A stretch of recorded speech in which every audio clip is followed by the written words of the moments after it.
जिस घर की स्त्रियां सुबह से शाम तक मुस्कुराती रहती, हंसती रहती हैं, उस घर में लक्ष्मी की कभी कमी नहीं होती है। जिस घर के पुरुष उल्टा पुल्टा कर्म करके, आचरण गलत करके अपने घर की स्त्रियों को रुलाते रहते हैं, उस घर से लक्ष्मी रूठ जाती है।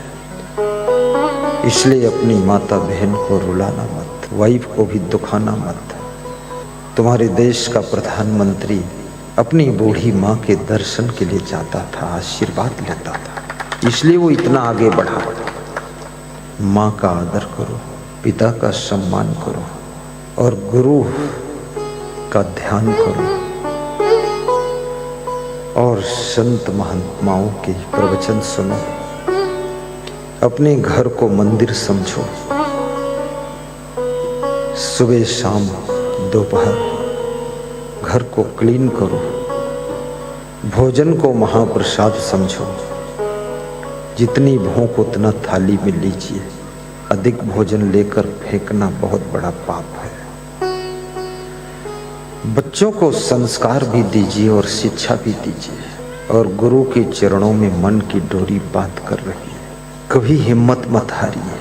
वनवास जब भगवान राम का हुआ है, हिम्मत, हिकमत, मेहनत, खिदमत, किस्मत के बलबूते राम वनवास में भी मुस्कुरा रहे। तुम्हारे पास तो घर है, सब ठीक है, वनवास भी नहीं हुआ है, फिर भी मुंह ऐंठते रहते हैं, टेंशन में रहते हैं, दुखी रहते हैं। थोड़ा थोड़ा मुस्कुराते रहा करो। जहाँ बैठो खुश रहो। बहू को भी चाहिए कि अपने सास ससुर को देख करके मुस्कुराइए कि हम किस्मत वाली है जो हमें सास ससुर कवच कुंडल की तरह मिले हुए हैं। सास ससुर के पांव छू। ये मॉडर्न लाइफ मत जियो। मॉडर्न में ही मर्डर होता है। मॉडर्न मत रखो, ये मर्डर होगा। आप तो हमारी प्राचीन जो संस्कृति है, भारतीय संस्कृति, देव संस्कृति, और जो हमारे देश की धार्मिक संपदा है, उसके अनुसार जीवन जियो, उसके अनुसार रहो। अपनी महिमा को भूलो मत। एक बात ये भी याद रखो, तुम अजर अमर अविनाशी आत्मा हो। ये शरीर तो ऊपर का कब्र है, शरीर तो पिंजरा है। ये पिंजरा धीरे धीरे पुराना हो रहा है, धीरे धीरे बुढ़ापा आ रहा है। असली पंछी तो ये चेतन स्वरूप आत्मा ही है। इस शरीर को एक दिन ये चेतन आत्मा छोड़ेगा, त्याग करेगा, और ये आत्मा पंछी जाकर के दूसरी जगह जन्म लेगा। मनुष्य जीवन ही एक ऐसा जीवन है जिसमें तुम कर्म कमाई कर सकते हो, जन्म जन्म के भाग्य को बना सकते हो। जो कुछ मिला है तुम्हारे ही कर्मों का फल है। जो आगे फिर मिलेगा उसकी तैयारी करने का अवसर है।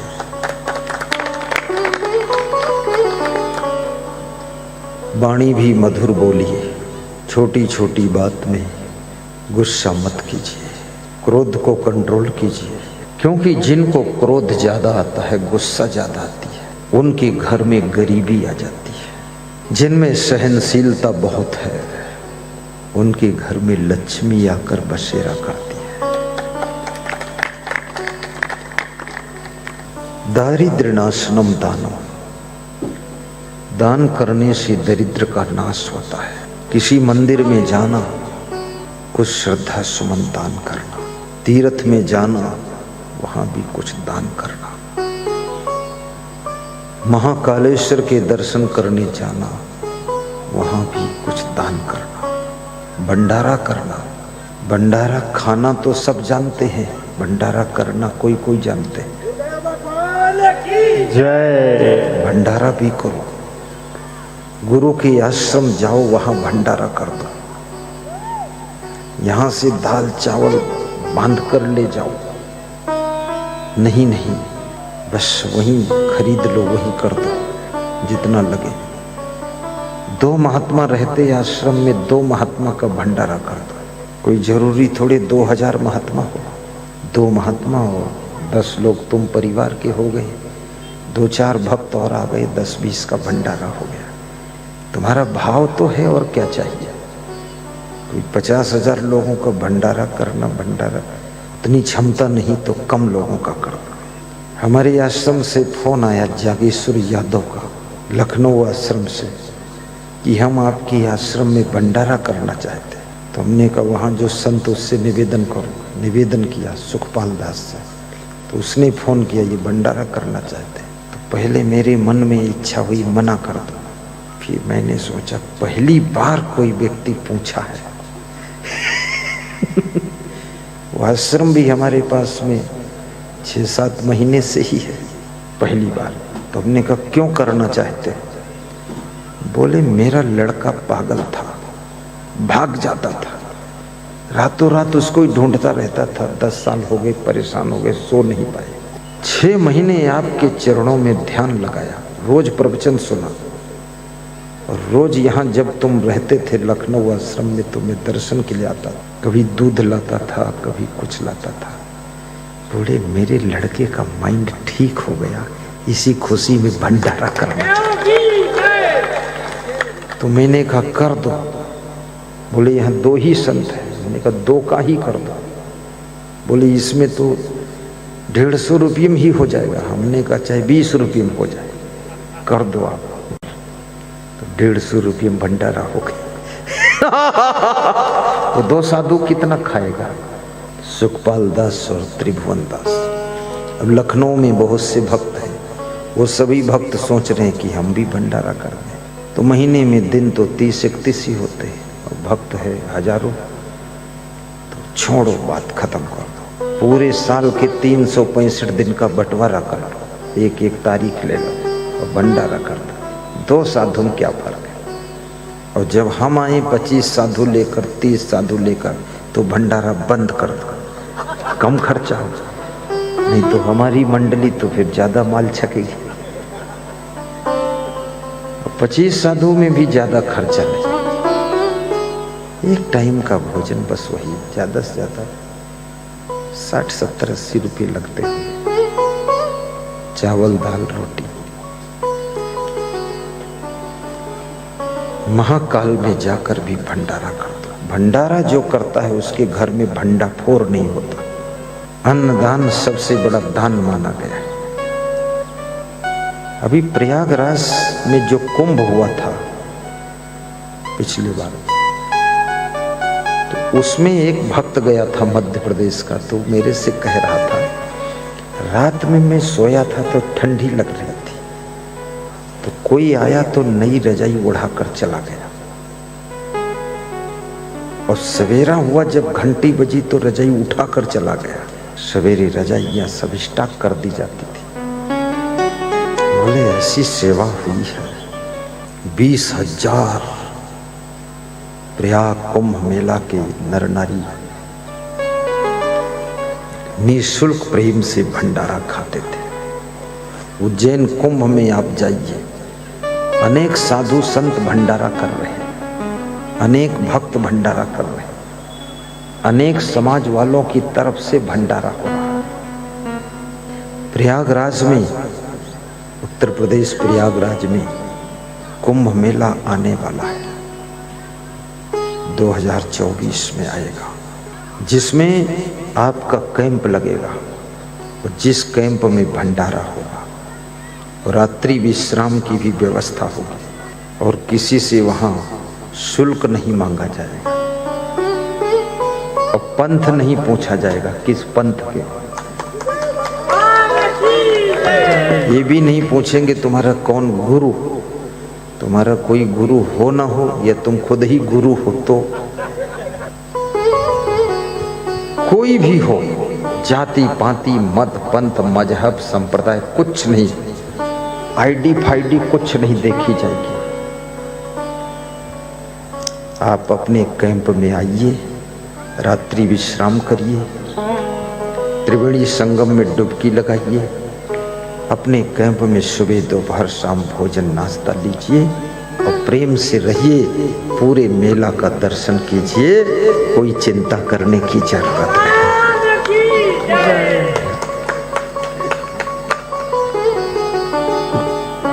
तीर्थों का सम्मान बढ़ाने की जिम्मेदारी साधु संत की होती है। तीर्थों में आए हुए तीर्थ यात्रियों की सेवा सत्कार की जिम्मेदारी भी साधु संतों की भी है। तुम गृहस्थ व्यक्ति हो, तुमको 1.5 2 महीना का टाइम कहाँ है कि इतना तुम वहां रुको।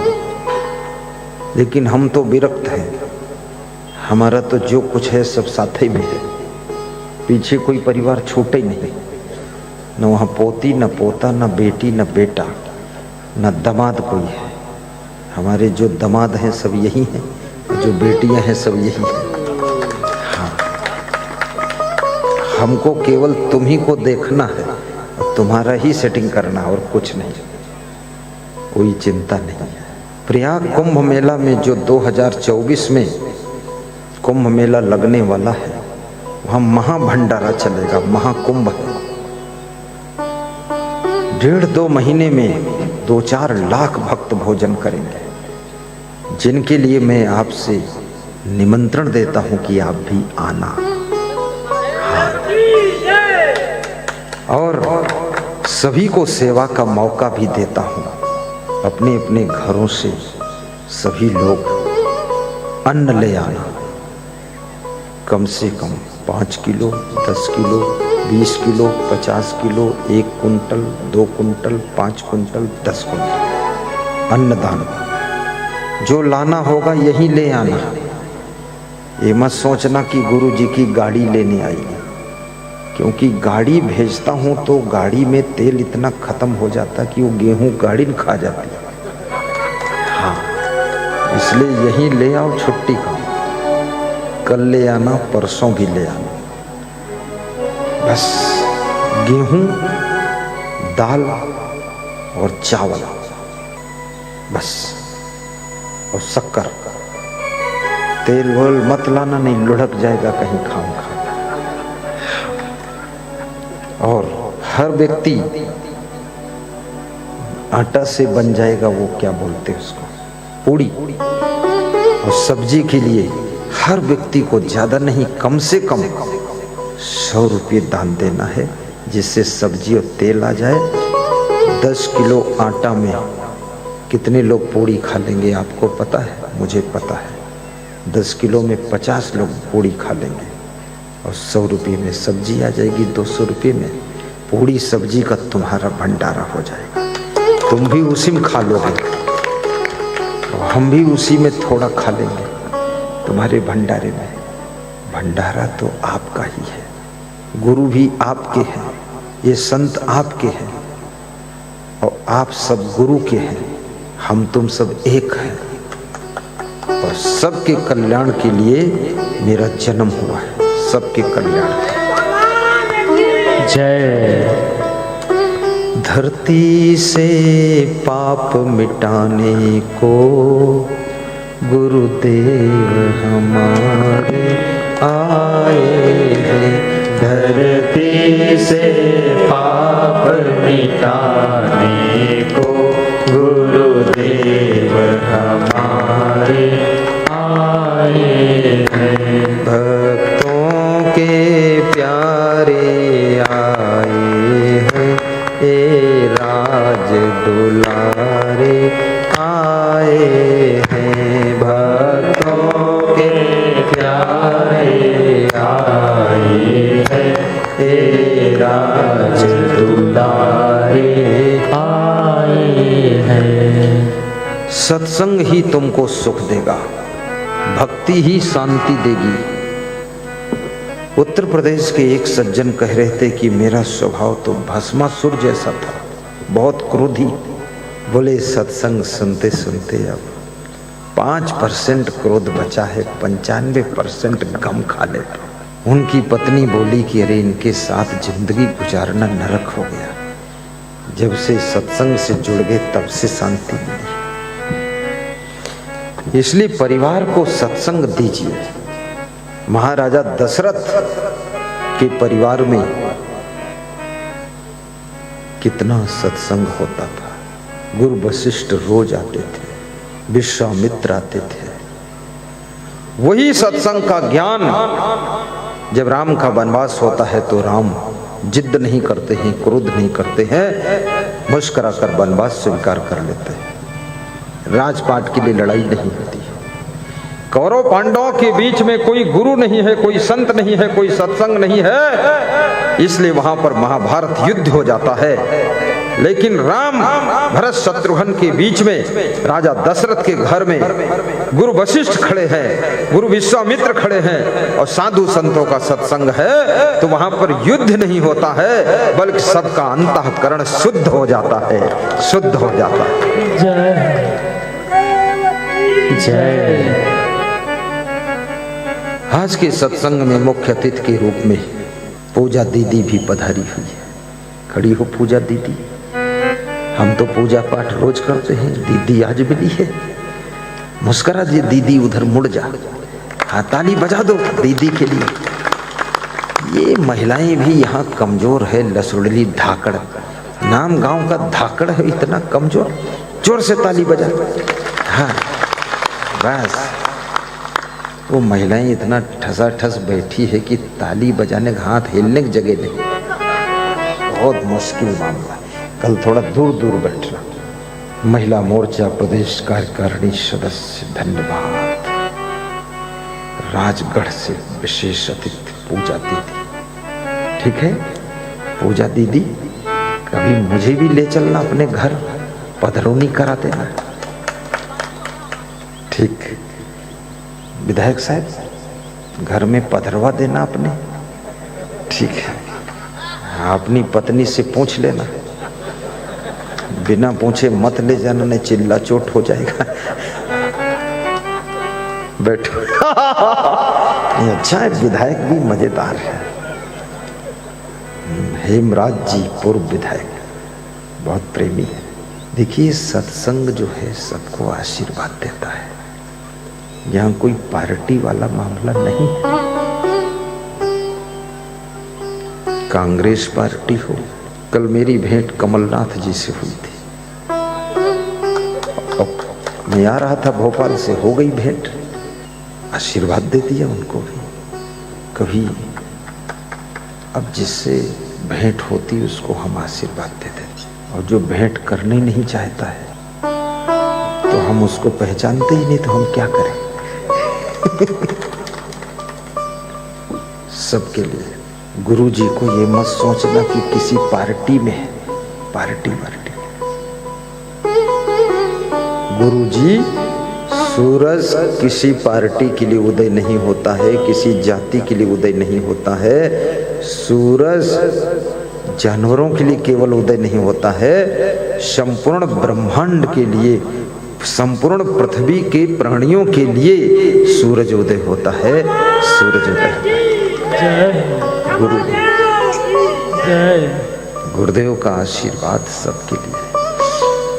अब जैसे सूरज उदय हुआ तुम आंख मूंद कर बैठो, उसके बाद कहो कि हमको उजाला दिखाई नहीं दिया, तो आंख मूंदे बैठे उजाला कैसे दिखाई देगा। आंख खोलो, श्रद्धा पूर्वक गुरु का दर्शन करो। आशीर्वाद बहुत बड़ी चीज है, इसलिए निवेदन करूंगा कि सबसे पहले अपने माता पिता का आशीर्वाद लीजिए। आप किसी भी पॉइंट पर सफल होना है, उनका आशीर्वाद ले। उसके बाद संत गुरु का आशीर्वाद ले। उसके बाद समाज में जो भी तुमसे बड़े हैं उनका आशीर्वाद ले। उम्र में बड़े हो, धन में बड़े हो, बुद्धि में बड़े हो, गुणों में बड़े हो, रिश्ते में बड़े हो, उनका सबका आशीर्वाद ले। सबको हाथ जोड़ लो। सिया राम मैं सब जग जानी, करो प्रणाम जोर जुग पानी। ऐसा करो और अपने माता पिता के तो पैर रोज छुओ, सास ससुर के पैर छुओ। कितनी बहुओं के बच्चे नहीं पैदा होते, ऐसी बहुत बहुएं हैं। अब उनके माँ बाप भी परेशान हैं कि बेटी के कोई बच्चे नहीं हो रहे, सास ससुर परेशान हैं इसके कोई बच्चे नहीं हो रहे, वो भी पति पत्नी परेशान कि हमारे कोई बच्चे नहीं हो रहे। और परेशान होकर फिर कभी कभी देवी देवता के मंदिर में जाते, वहाँ बच्चे मांगते हैं। कभी कभी मेरे पास आ जाते हैं, जब सब जगह से थक जाते हैं तब मेरे पास आते हैं कि अब तुम कुछ कर दो। तो मैं क्या कर दूं? भले बच्चे कर दो। तो कैसे होगा बच्चा? सीधा फार्मूला, सच्चा फार्मूला, सस्ता फार्मूला, सुन लो कान खोल के। पति लोग भी सुने, पत्नी भी सुने। अपने सास ससुर को हाथ जोड़कर 7 परिक्रमा करके पांव छू के मस्तक उनके चरणों में छुआ दो, बच्चा हो जाएगा। उसके बाद गुरु जी का ध्यान कर लो। पहले उनको हाथ जोड़ के प्रणाम कर लो फिर। लेकिन तुम सास ससुर से तो बहुत नाराज हो, अब मुश्किल वहां पैदा हो गई। सास ससुर से नाराज मत हो। और एक बात कहूं, बहू में कोई गलती भी हो थोड़ी, तो सास ससुर को नाराज नहीं होना चाहिए। क्षमा कर दो बेटी समझ करके। ये माया का संसार गलतियों का संसार है। यहाँ पर छोटी मोटी गलतियां लोगों से होती हैं, हो जाती हैं, हो सकती हैं, हो रही हैं और होंगी। अगर क्षमा नहीं करोगे तो किसी के साथ में गुजारा हो भी नहीं सकता। माफ करो, क्षमा कर दो।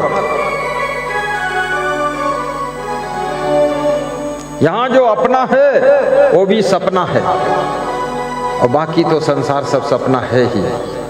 फालतू टेंशन भी मत करो। जब बेटों के बेटे हो जाएं तो थोड़ा टेंशन मुक्त रहना सीखो। अब तुम्हारी पारी समाप्त हो चुकी, अब बुढ़ापे में क्यों हैरान होते हो खामखा? प्रवचन सुनो, आनंद से सो जाओ। और बूढ़े लोग सोते ही नहीं है, रात दिन बूढ़े और बुढ़िया दोनों मिलके नामालूम कौन माला फैलते, खुदर बुदर खुदर बुदर। अरे सो जा, डोकरा डोकरी। जब तेरे बेटे बाप बन गए और बहुएं मां बन गई, अब तुम्हारी पारी समाप्त, काम खत्म। इतना सोचने से कोई मतलब भी नहीं है। आज देखना रात में जितने डोकरा डोकरी है, बूढ़े हैं, सब बेहोश सोएंगे। बहू बेटा टेंशन में पहुंच जाएंगे, इनको हुआ क्या है, इनको हुआ, अरे गुरु जी की दुआ, यही इनको हुआ, हाय मेरी बुआ। कोई चिंता नहीं। वो दीदी भी खुश है और विधायक भी सोचता होगा, अरे जाने दो विधायकी इधर उधर, गुरु जी के पास ज्यादा अच्छा, फिर से विधायक बन जाएगा, उसमें क्या फर्क है। चुनाव हार भी जाओ तो दुखी मत हो, फिर मूंग का हलवा बनाकर खाओ। ऐसे तो रवा का हलवा बनाओ, सूजी वाला, लेकिन हार जाओ तो मूंग की दाल का हलवा। सो जाओ रजाई ओढ़ के, झंझट खत्म हुआ। निश्चित रूप से तुम जीत जाओगे। कभी टेंशन मत लेना, चिंता मत करना। हार जीत जीवन का तो अंग है, कभी हार कभी जीत, ये तो हमारे जीवन का संगम है। कोई चिंता नहीं। बस 4 से 5 किलोमीटर रोज सुबह पैदल चलो, हर नेता के लिए जरूरी है। कोई साथ नहीं देगा जिस दिन तुमको बीमारी आएगी। ना पार्टी का कोई नेता आएगा, खाली फोन लगाकर पूछ लेगा तबीयत कैसी है। वो पूछ रहा मर गए हो तो छुट्टी मिले किसी दूसरे टिकट पे। बेईमान आदमी, तुम इतना पार्टी के लिए मर मिटे फालतू। ठीक है, जैसे मैं बहुत बिजी रहता हूँ, लेकिन सुबह सब संतों को लेकर और भक्तों के साथ में 5 किलोमीटर, 2.5 किलोमीटर जाना और 2.5 आना, 4-5 किलोमीटर पैदल चलता हूँ। बड़े सुख की नींद आती है। जिनको नींद ना आती हो उनकी सबसे सस्ती दवा, तेज चाल में सुबह सुबह पैदल चलो 5 किलोमीटर। खूब नींद आएगी, खूब भूख लगेगी, खूब पाचन तंत्र सही रहेगा। और लेटे लेटे प्रवचन सुनो, खूब नींद आएगी। प्रवचन चलता रहेगा, तुम सो जाओगे। लेटे लेटे ध्यान लगाओ, ध्यान में सो जाओ। बैठे बैठे ध्यान लगाओगे, कमर में दर्द होगा। ध्यान को मन से करना है कि शरीर से करना? लेट जाओ, लंबा मच्छरदानी लगा लो, मच्छर भी न काटे, उसके भीतर ध्यान करो, फिर देखना क्या आनंद आता है। आप सभी का जीवन मंगलमय हो। सभी भक्त अपने अपने घर में एक एक दान डिब्बा रखना और नित्य गुरु का ध्यान करना, नित्य पूजा करना, एक एक फोटो माता पिता का घर में लगाना, एक एक फोटो वीरों का लगाना और गुरु की तस्वीर हर कमरे में लगाना। महान संत की तस्वीर तुम्हारे घर में कभी अला बला नहीं रहेगी और नित्य दान करने से दरिद्र नहीं रह जाएगा। इसमें बहुत से भक्त बैठे हैं ऐसे जो नित्य दान करते, उनके घर का दरिद्र दूर हुआ। और नित्य प्रवचन भी सुनिए